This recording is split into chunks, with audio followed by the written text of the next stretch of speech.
1988ခုနှစ်လူလူရေးပေါ်ကာလမှာရွှေဘုံလုံးကလောင်အမည်နဲ့ရေးသားခဲ့တဲ့ကြပြတစ်ပုဒ်ဖြစ်ပါတယ်စစ်အာဏာရှင်ကိုတော်လှန်တဲ့နာမည်ကြီးကြပြတစ်ပုဒ်ဖြစ်ပါတယ်အဲ့ဒီတော့ရွှေဘုံလုံးခေါ်တရားမင်းဝင်ဟာအသက်22နှစ်ပဲရှိပါသေးတယ်ခင်ဗျာ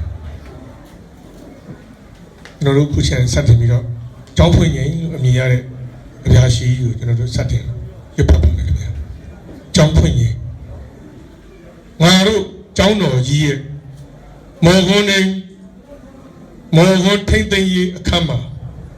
ဟစ်တလရုပ်ထုကိုလူတစုထုစစ်နေကြတယ်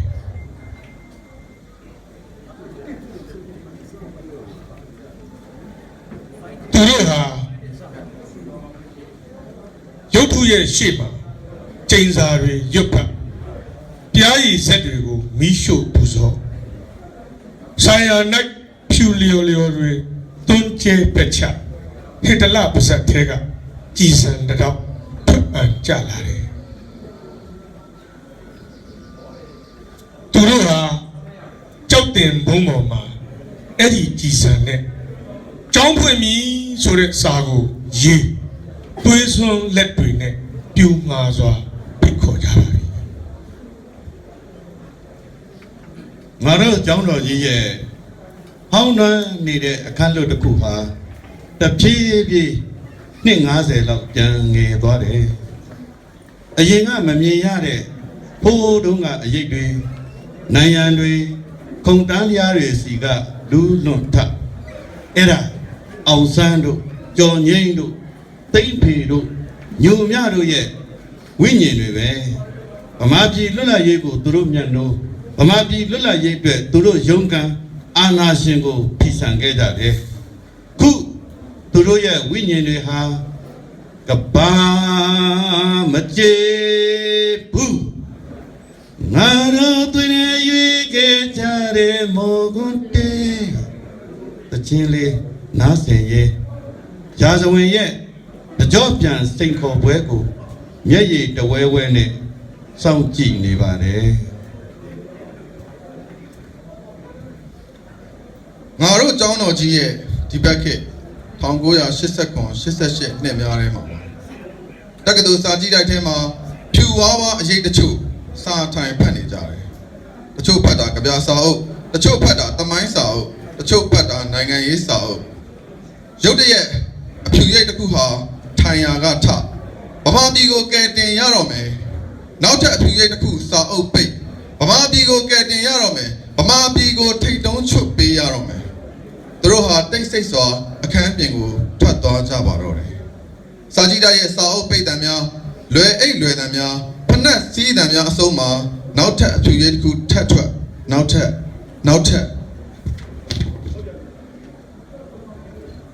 ငါတို့ကျောင်းတော်ကြီးရဲ့စာမတင်ဖြစ်တဲ့စာသင်ခန်းတစ်ခုမှာအယိုးစုတအုပ်အစည်းအဝေးလုပ်နေတယ်အယိုးစုတစ်ခုကထိုင်ရန်ကဖြင်းညင်းစာထပ်ငါတို့တော်လှန်ရေးအာဏာရှင်တွေနောက်ဆုံးနေ့အထိစသဖြင့်ပြောကြားအားလုံးငြိမ်သက်နားထောင်နေကြတယ်အခန်းထဲမှာကျင်းအောင်ကပြည့်ထွက်လာတဲ့ဗိုလ်ချုပ်ရဲ့မိန့်ခွန်းတွေတက်တိဘုံကိုနှောင်းထုံးခတ်တက်ကြားအပ်နေတဲ့ရန်သူမျက်နှာတွေအဲ့ဒီမှာရိုးစုတစ်ခုကလက်သီးဆုပ်သူ့နှုတ်ကတိုးတိုးလေးပြောတောကအဖေနဲ့မေတော့ကျွန်တော်ကိုမျောနေကြတော့မယ်ဗျာကြေပွဲစွာသူ့မျက်လုံးပေါက်သေးကညိတ်ရည်ဖြူတစ်စက်စီးသက်ကြလာတယ်ငါတို့ကျောင်းတော်ကြီးရဲ့ပရဝုံအဝင်အထွက်လမ်းတွေမှာအချုပ်ကားပြပြကြီးတွေဒရကြန်နှင်နေကြတယ်ဘာမချေမဝပြေဒါတို့ပြေတို့ပိုင်တဲ့မြေဆိုရက်တေးသံတာယာညီညာစွာပက်တင်ပေါ်ထွက်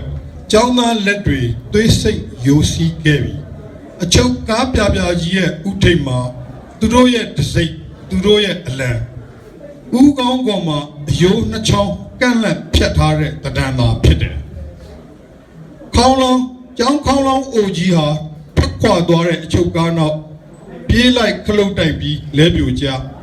ချိုလွင်ရှတာတဲ့ခေါင်းလောင်းတန်ထွက်ရမယ်အစားသားရီအမေလိုက်ရှာနေတယ်လေသားရီဆိုတဲ့ငိုရှိုက်ညီးတွားတဲ့အဖြစ်နဲ့သာရာဇဝင်တုံခါအောင်မြည်ဟီလာခဲ့ပြီ ကျောင်းတော်ကြီးရဲ့ညီမောင်းသောလမ်းကြီးလမ်းငယ်များမှာဒေါင်းလန်တလူလူလွှင့်ထူလို့ကျောင်းသားတွေချီလာပါပြီရှင်တအုံလုံးပွင့်ထွက်နေတဲ့ကျောင်းသားကခြေစုံကလန်ကင်ပြီးသွေးပွက်ပွက်အန်ထွက်နေတဲ့ကျောင်းသားတွေကနောက်ကချီတက်လိုက်ပါလာတယ်ဒီမိုကရေစီရရှိရေးဒို့ရေးအာဏာရှင်စနစ်ကြဆုံးရေးဒို့ရေးတဲ့ကိုတခါတည်းအတုပချရင်တိုက်ပွဲဝင်ခဲ့ကြတဲ့ငါတို့ရဲ့တော်လှန်ရေးဘယ်တော့မှရှုံးမပေးဘူးဟဲ့တင်းနတ်တန်တစ်ချက်ဖောက်ရင်ရာသာပလင်မိဟုံတောက်သွားမယ်နောက်ဆုံးနေ့အထိဂိုင်းမီးနေတဲ့အင်းရောရေပြင်ဟာရုတ်တရက်ရဲနီဆွေးသွားတယ်ချက်ချင်းပဲရေငွေ့ပြန်တဲ့ကောင်းကင်ထက်မှာတိမ်ဖြစ်မိုးဆက်ကိုကျောင်းတော်ကြီးကိုမိုးသွေးတွေပြန်ရွာချလျှက်တွေပြက်မိုးတွေချင်းဒိန်းတုံးဆူညံသွားတယ်အဲ့ဒီခါကျောင်းတော်မှာပန်းတွေဖက်ကနေပွင့်ကြငှက်ဆိုးတွေဝေါကနေထပြန်ကြတိရွက်တွေတလက်တောက်ပါကြခုံတန်းတွေအုတ်ကုဖြစ်ပြောင်းလဲကြရေကြီးတွေတုံခါတော်လဲကြဒိုးရှိကျွေးကြော်တန်တွေနဲ့ဗမာပြည်ကြီးတဝုံဝုံရုံးကန်နိုးထပြီးနောက်ဆုံးငြိမ်သက်သွားတဲ့အခါငါတို့ကျောင်းတော်ကြီးဟာတလက်တဝင်းသွေးတီရောင်တောက်ပါကအာစောနီသူရဲကောင်းတို့ရဲ့ဂူပိတ်မှန်ကြီးဗမာသာတီရှိနေပါတော့တယ်ကျောင်းသားတွေနဲ့ကျောင်းတော်ကြီးကြောင့်အခုသွေးပင်လဲချားနေပါပြီကျောင်းဖွင့်ပြီဆိုတဲ့အာနာရှင်တွေဟာသွေးပင်လဲကြီးကိုကြော်နေဖိုးရားတွေကြောကင်းပေးတယ်တချို့တွေကကျောင်းတက်လာကြနိုင်မယ်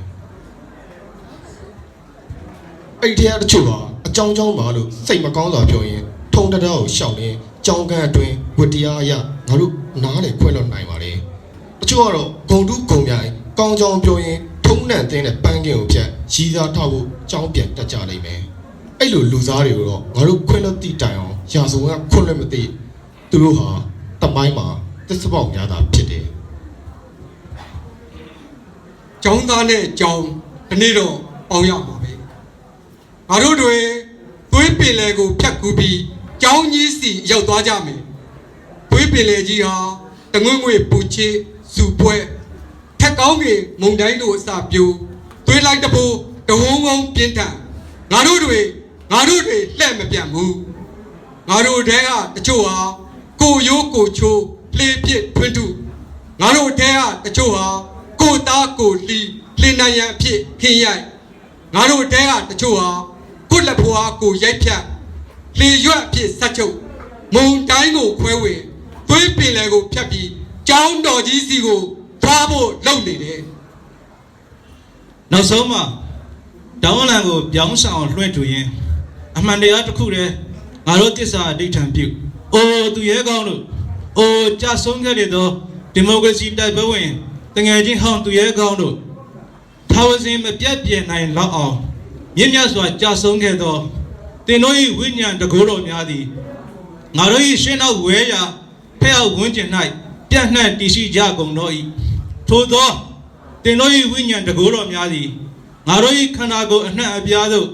ထိုးဖောက်ယိုစိတ်စည်းဝင်ကာရဲရင်ချင်းမှာငါတို့အားဖြစ်တည်စေတော့၏အိုသူရဲကောင်းတို့အိုကြဆုံးနေသောဒီမိုကရေစီတိုက်ပွဲဝင်တငယ်ကြီးဟောင်းသူရဲကောင်းတို့ဗမာပြည်ကိုရှစ်ခိုးကဤသွေးပင်လယ်အားငါတို့ဖြတ်ကူးကမိုးလုံးပြည့်ကောင်းရှိဩဘာပေးတဲ့ညာကြားမှာငါတို့၏အရေးတော်ပုံအောင်မြင်ပါစေတည်းရွှေဖုံးလူပါ